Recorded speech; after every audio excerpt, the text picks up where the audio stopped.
Suspect my wife is cheating with a coworker whose marriage is on the rocks, and I'm torn between seeking evidence and risking everything. Lately, I found myself in a spiral of doubt, wondering if my wife might be cheating on me. I have no concrete evidence, nothing you'd call a smoking gun, and I'm torn about what to do from here. The last thing I want is to confront her without proof. What if I'm just being paranoid? Or worse, tip her off and she starts hiding things. Yet, it's been a series of subtle changes, nagging at me, paired with that gut feeling that's hard to shake. About 4 months ago, I noticed her habits shifting. Suddenly, she became much more dedicated to working out, putting in more effort than I've ever seen before. She started paying a lot more attention to her appearance. She's always been attractive, but never wore much makeup or fussed with her hair. Now, every detail seems important to her. What really made my antenna go up was how protective she's gotten with her phone. In our marriage, we've never had boundaries with each other's phones. If I needed to borrow it to take a picture or look something up, it was never an issue. But now, her phone is always within arm's reach, and if I ask for it, she insists that I use mine instead. It's such a sudden switch that it's impossible to ignore. Her work schedule has changed, too. She stays late more frequently and is away on more out-of-town trips, all for work. In these same 4 months, my wife hasn't initiated any sort of intimacy. The kisses she gives me are pecks at best, and when I try to be affectionate or romantic, I've been rejected a few times. On the occasions when she doesn't say no, she's so disengaged that it actually feels worse than rejection, just lying there, as if she can't wait for it to be over. I can't describe how that's affected my confidence. I did bring up the lack of intimacy, asking her about it. She told me she's exhausted, between working, being a mom, and all the lifting she's doing. She promised she'd try harder, even kissed me that night in a way that felt meaningful. But after that, nothing changed at all. Maybe it's just a midlife crisis, I've thought, except for one small detail. There's a guy at her work who's always made me uncomfortable. My wife used to mention him all the time, but a few months ago, she stopped bringing up his name. I know they still work together, and from what I've pieced together, he's married with kids but has confided in my wife that his marriage is on the rocks. I met him briefly, and even though we were among a group, he barely acknowledged me. He's not nearly as attractive or fit as I am. Honestly, he's pretty average and a bit overweight, but he dresses sharp, speaks loudly, and seems to have a magnetic personality. He drinks, and my wife has complained before that she wishes I'd go out drinking with her, which I never really like to do. He's got other things going for him, too. I finished high school, but he has a master's degree, and his income probably dwarfs mine by 6 times. He doesn't hide it either. I love what I do, training fighters, but my income is modest at best. The only reason I bring that up is because my wife sometimes says I'm not living up to my potential, that I could make so much more money if I just pivoted to something else. She's not obsessed with money, I think, but I understand she wants security and a bigger nest egg, and sometimes it feels like that's a sticking point between us. What really set my imagination off was her last trip, supposedly a work retreat at a tropical resort. I thought it was a group event, but I eventually learned it was just my wife, flashy guy, and the 70-something CEO, who is all business and not interested in socializing. In my mind, I pictured the two of them spending hours together, doing who knows what with no one else around. I've been stuck in this cycle of wanting to know if my suspicions are justified but not wanting to wreck everything if I'm wrong, or worse, to tip her off in case there is something. Our marriage has had its ups and downs like anyone's, but overall, I would have said it's been good. No real crises, nothing major, just the usual friction points around my career choices and personality differences. I don't have any big money-making skills outside of fighting and training, maybe some personal training, but those aren't high-income fields. Still, we've been happy aside from these issues. But all that aside, lately, doubts have been mounting. A friend of mine said I should just keep my suspicions to myself for now and maybe start collecting evidence if there's any to be found. But the very idea of spying on her makes my skin crawl. It feels like violating her privacy, and I'm not sure I could even bring myself to do it. At the same time, if she is cheating, I honestly don't think I could ever stay with her. I hope I'm dead wrong about all of this, but lately, everywhere I look, I see more signs. What terrifies me most is our kids. We have 2 kids together, I'm involved in every part of their lives, and it absolutely crushes me to think about seeing them only half the time. My mind keeps racing, and I feel trapped, not knowing what to do next, but desperate for some clarity before it all boils over. Update 1. I managed to get my hands on the login information for our cell phone account. She's always using her phone for work, so at first glance, nothing seemed off, but then I started really digging, sorting through all the numbers and times. That's when it hit me, there were an unusual amount of texts to one specific number, and these weren't just during the day. They were sent and received at odd hours, sometimes way after we'd already gone to bed for the night. Seeing that unsettled me. My gut twisted, but I fought to make excuses. Maybe it's all some misunderstanding. Maybe it's just a close girlfriend I haven't heard about. Still, I couldn't shake the feeling, so now I'm determined to find out whose number that is and get into her phone to see what name she's got it under. After reading those messages, I felt this surge of anger and confusion. The emotional whiplash was almost too much. That night, I decided to test the waters and tried to initiate, fully expecting to be brushed off. And, of course, I was. She apologized, claiming she was too tired and that she had a headache. I told her how disconnected I had been feeling between us.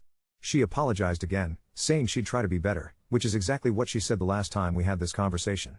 I didn't push. I just wished her good night and went to bed, the uncertainty gnawing at me. Then, this morning, out of nowhere, she tells me she's thinking of heading to Vegas with some girls. The kicker? She doesn't even gamble. When I asked who she was planning on going with, she listed off a few names of college friends I'd never met before. I want to believe it's all coincidence, but all these little things are piling up, and each one just seems weirder than the last. Update 2. My name is Mark and I'm 35. For a while now, I've had this gnawing suspicion that my wife might be cheating on me. It started small, late night phone activity, odd behavior, a sense that something was off. Last week, I couldn't let it go any longer, so I decided to do some investigating myself. I logged onto the online cell phone records to check the details. That's when I saw it, hundreds of texts, all directed to a single number, most of them sent in the middle of the night. My pulse pounded as I copied down the number. It wasn't one I recognized, but deep down, I already suspected who it might be. Alone, heart hammering, I went to a payphone and dialed. The voice that answered belonged to one of her coworkers, the one I always felt uneasy about, the one I thought could be trouble. Rattled, I waited until the next day. When she went to take a shower, I managed to get her phone. She was clearly trying to cover her tracks. The entire text conversation with that one number was gone. Not a single message remained. Panic and fury hit me in waves. What really caught me was that she'd saved his number under a woman's name, as if she thought she could throw me off the scent. Now I can't stop thinking about all those out-of-town work trips. She'd gone on them with this guy. Suddenly every doubt, every nagging worry I'd had about those trips crashed over me. I had to get out. I just couldn't breathe in the same house for a while, so I left before I did something I'd regret. When I finally pulled myself together and walked back through our door, nothing felt the same. Home wasn't home. So here I am, trapped in a mess of fury and dread. I know I could confront her right now, but I'm terrified she'll twist it, explain it away, make me feel crazy for suspecting anything. At the same time, if I try to wait and get more evidence, I don't know how much more of this suspicion and anger I can bear. Every moment feels like an eternity, my mind racing with all the possible lies and half-truths she might tell. Part of me wants to storm to her job and go after the guy, to shout and make him pay, but I know that won't get me the answers I need. My fear isn't just what she's done, it's that she'll admit to something small, just flirting, an innocent connection, and hold the rest back, never giving me the whole truth. Tonight, I'm not going to sleep. I'm going to sit up and watch. If she picks up her phone to text him in the dark, I'm going to walk in and ask her straight out who she's talking to. I need to see her face when I ask. I need to know if she'll look me in the eye and tell me a lie. I don't know what comes next. My anger is sitting just under the skin, waiting to break through. I'm lost between wanting the truth and wanting to never know it at all. Update 3. Last night, after everyone had gone to bed, I decided the time had come to put my suspicions to rest. I lay in wait, pretending to be asleep, heart pounding as I waited to see if she would get up and reach for her phone the way I'd suspected she would. Sure enough, a little after midnight, she quietly slipped out of bed and went into another room, closing the door behind her. I waited a few minutes, giving her enough time to get comfortable before I got up, quickly made my way to the closed door, swung it open, and walked up to her. I told her I couldn't sleep and asked what she was up to. Caught completely off guard, she was mid-text, and I was too quick for her to delete anything or lock the phone. I caught the way her hand hesitated as she tried to tuck her phone away. She tried to play it cool, saying she couldn't sleep either and was just texting a girlfriend. But I was ready. I went right into my plan. I got on top of her, started kissing her, and asked if she wanted to fool around. Predictably, she said she couldn't. I started laughing and tickling her, making a joke that she must be more into her girlfriend than into me. Then I amped it up, playfully wrestling with her until I snatched her phone from her hand. The panic in her eyes was undeniable. She tried to grab it back but I just turned away and held it up, playing keep away, still laughing, still acting like this was all a game. I'm going to call this girlfriend and ask if she's into you, I teased, only half joking. Please don't call her, she shouted, more desperate than playful now. I started to walk away, pulled up her text messages, and right there I saw, can't wait to see you tomorrow. My heart sank but I kept moving, pressed the call feature, and waited what felt like ages for someone to pick up. A guy answered. No script for this situation, it hit me so hard I just hung up. I went through the texts in front of her, reading them out loud. So, do you think your girlfriend answered, or was that a guy? I asked, knowing the answer already. She just stared at me, silent. I read off more of the messages, asking her why she was texting this guy so late at night. I don't know, she whispered. I pushed, asking if there was anything she needed to tell me. Then I laid it out. I'd checked the cell phone records. I knew everything. I told her I knew when she would sneak away to text him, who he was, the whole story. The truth finally started to break through. She started crying, saying she was sorry, her whole facade crumbling. I stayed calm. I told her the next few minutes were going to decide everything, that if she didn't tell me the whole truth there would be severe consequences. She broke down, admitting to flirting with her coworker, saying it had started because he was having marital issues, that things just turned flirty between them. She swore nothing physical happened with him, but I could feel she was only admitting to what I already figured out. If you can't give me the entire truth, you need to pack a bag and leave, I said. She agreed, still crying, still apologizing. Before she left for her mom's house, she begged to know if I was leaving her. I told her it was late, and we'd talk about it another time. She left. I turned off my phone as she kept blowing it up with messages and calls. My plan now is to see a marriage counselor and set an appointment. I want her to think I'm trying to work things out for now, but when we get to counseling, I'll explain that I'm there to get walked through how to split up. Recording last night was another piece I'd carefully planned. While I tickled and wrestled with her, I was recording on my phone, just in case she tried to accuse me of something. This might sound paranoid, but as a 6 feet 4 inches ex-fighter, 240 pounds, training other fighters, I know if accusations flew, no one would believe me and I'd risk everything, my reputation, my kids. So from now on, I'll record everything as insurance. My friend confirmed it's legal in my state, which is a small comfort. Now I'm staring at the pieces of my ruined family. I'm completely heartbroken. The thought of missing half my kids' lives is devastating. I suspected something was off, but this is still shocking. And I know it's only the beginning. I want nothing more than to confront the other guy, but I have to hold myself back. I know he called me the animal in one of their texts, after she told him I wasn't too bright. That stings. I've never felt like a genius. Sure, I didn't go to college, I don't make a lot of money, but I love learning and I read constantly. I'm not stupid. I'm just destroyed. I may post again if anything changes. For now, I'm just trying to survive this nightmare. Update 4. I want to start by saying how much I appreciate all the support people have shown me during this ordeal. Right now, I'm working through more than I ever thought possible and it's overwhelming. I barely have the time or energy to respond to advice or encouragement, but it's meant the world. Thankfully, one of my attorney friends came through for me and recommended a lawyer who specializes in family law. What's more, this guy apparently has some personal experience with cheating. My friend half joked that taking on cases like mine is his way of serving a bit of cold revenge. He's offered to be flexible with his fees and seems genuinely motivated to help me. I have to admit, in the midst of all this, a small piece of me feels a sliver of hope. But then, the shadows. My wife finally admitted to the affair. At first, she tried to say it was just flirting that turned into an emotional affair, swearing up and down that it never got physical. I saw right through her. It took little prompting before she finally confessed it had become physical, right about the time she suddenly shut down any intimacy in our marriage. I got more details than I ever wanted, or could handle. The affair was hot, steamy, all-consuming. Hearing it, picturing it, has messed me up to a degree I never thought possible. My mind won't quiet down. I can't keep my thoughts straight for even a moment. I told her it was best for her to go stay with her mom for now. I'll take care of the kids, I need them to have the comfort of their own home and give them some kind of stability in the midst of this chaos. Meanwhile, my attorney assures me holding down the house is a huge advantage. I haven't told her yet that this marriage is over, she'll find out when she's served the papers. That day is coming soon. The worst part is the images I can't get out of my head, her and that guy. They haunt me. Every second. Coaching Brazilian Jiu-Jitsu, working with my fighters, pro and semi-pro, has become my lifeline. The physicality, the demand to stay present, those moments force me out of my head. And, of course, all my focus is on my kids. Everything I have is going to them right now. Usually, when I need to unwind, I love immersing myself in books, new topics, learning something to shift my mind. Lately, I can't even manage a paragraph. My focus is shattered. Then there was that moment I stumbled across their messages, seeing them refer to me as a stupid animal. That, and everything I can only imagine they might have said behind my back, just cut me to the core. I've always been a happy person, genuinely, and now it's like all the joy has drained out of me. It's an unfamiliar and brutal emptiness. The only bright spot has been the way the word's gotten out, and with it, a rush of support. People have offered to help in any way they can. Some of my friends' wives have even started plotting to set me up, hinting at beautiful women they know, including a couple who are apparently very interested in my soon-to-be single status. I'm not dating, not now, not while any of this is unresolved, and honestly not for a good long while afterward. But having options, knowing I'm not alone, does lift my spirits just a bit. For now, it's all about the kids. I'm doing everything I can to keep them safe, loved, and steady. My wife is beside herself, desperate to stay married, but I know the truth. I know I can't get past what she did. Staying together would just be postponing the inevitable. At some point, I'll update, maybe when the dust settles and I can finally see what comes next. Update 5. Life has been pure chaos lately, but I wanted to take a moment to finally sit down and share what's really been going on with me.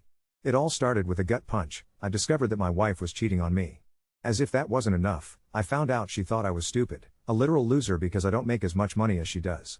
That hurt me in ways I can barely put into words, so I filed for divorce. It should all be finalized next month. We've arranged 50-50 custody of the kids, and since she out-earns me by a landslide, she'll be paying spousal support. That's where things stand legally. But the legal part is the easy part compared to the rest. My heart is absolutely shattered, and so are my kids. I never imagined I'd suddenly become a single dad. That's where I am now, standing on ground that feels more like quicksand every day. To make matters even stranger, my wife seems to be spiraling down her own tunnel. The guy she cheated with? He bailed, said she wasn't worth his time. Now she's started drinking a lot, going out with random guys she meets online.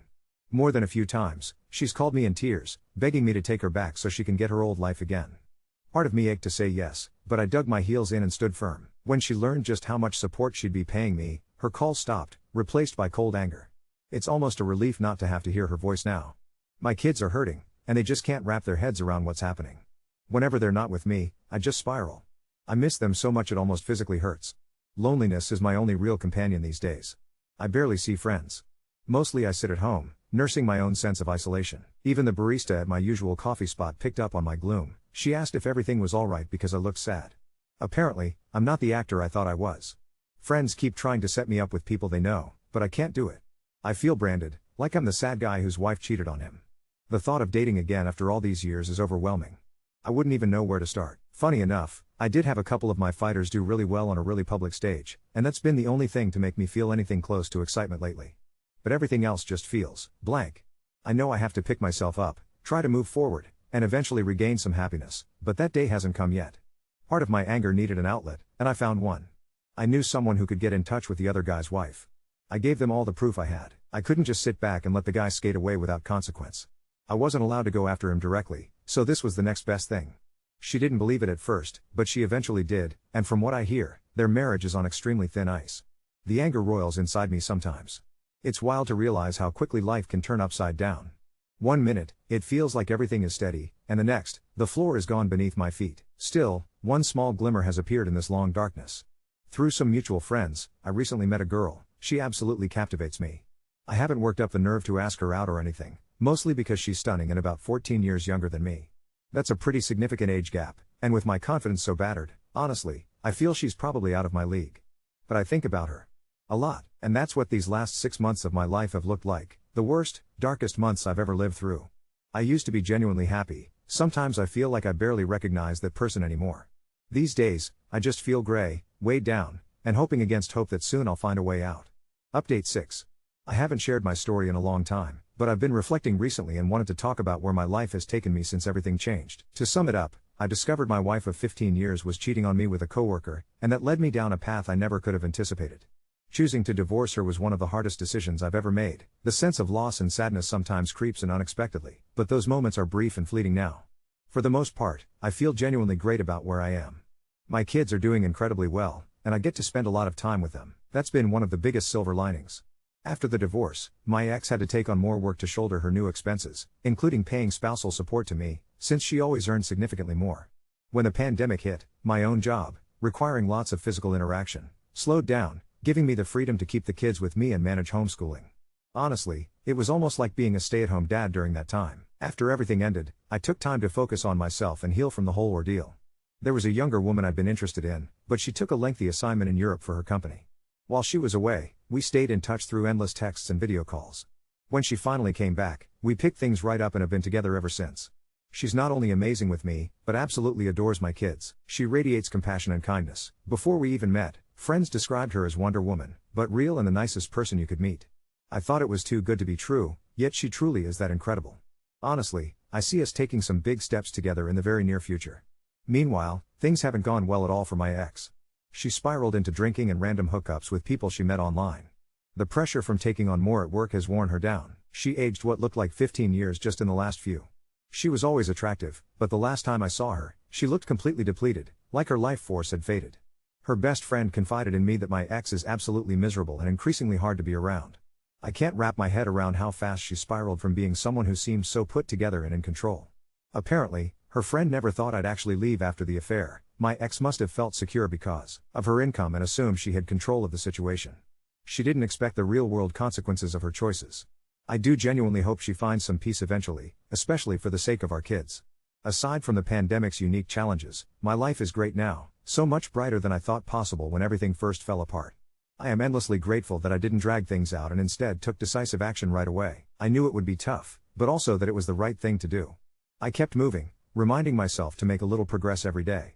Inch by inch, forward was all I needed. If anyone out there is facing something similar, think long term. The heartbreak feels endless at first, devastated, sad, hopeless, but you keep pushing. Take care of your body and mind. Every single day, do one thing to better yourself or learn a new skill, not cheesy self-help, but something tangible. For me, I started making short films with the guys I train, which introduced me to videography and editing, a hobby I'm passionate about now. I'm reading all sorts of books, learning new things, just doing something positive every day. All those small steps start to mean something. The most important part is to put in the work and let patience carry you the rest of the way. Update 7. Life has a twisted sense of humor sometimes. Just when I thought the dust had settled and I could move forward in peace, the universe decided to throw me another curveball that I never saw coming.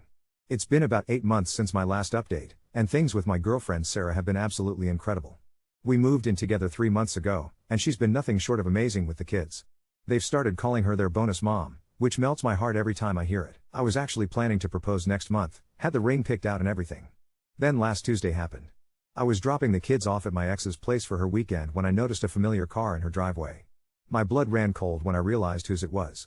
The same guy she cheated with, the one who supposedly wasn't worth his time and had dumped her months ago.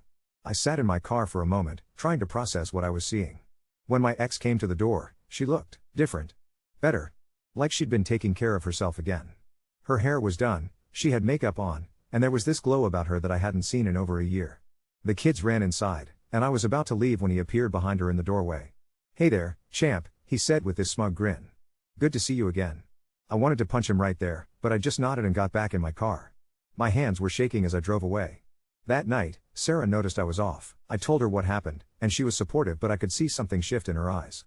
Maybe concern, maybe worry about what this meant for us. The next morning, my ex called me. Her voice was different, confident in a way I hadn't heard in years. "We need to talk," she said. "About the kids' custody arrangement." We met at a coffee shop later that day. She looked even better in person, like she'd been working out and eating right. She was wearing this dress I'd never seen before, expensive looking. "I want to modify our custody agreement," she said without any small talk. "I want primary custody." I nearly choked on my coffee. "Are you insane?